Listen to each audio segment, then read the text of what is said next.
Yan guys, kakagising ko lang and then magsasayang ako. Gigit lang ako guys. Medyo malayo pang temper.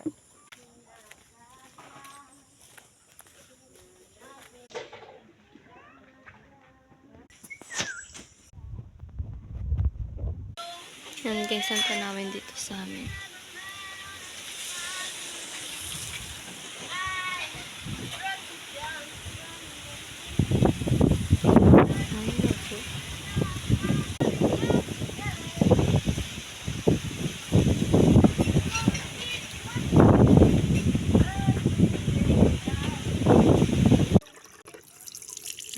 Guys, hi! Nabasa ako. Ayun guys, nasa bahay na ako.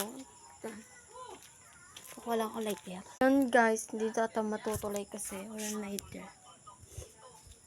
Ay, hiram na lang pala ako sa kapitbahay.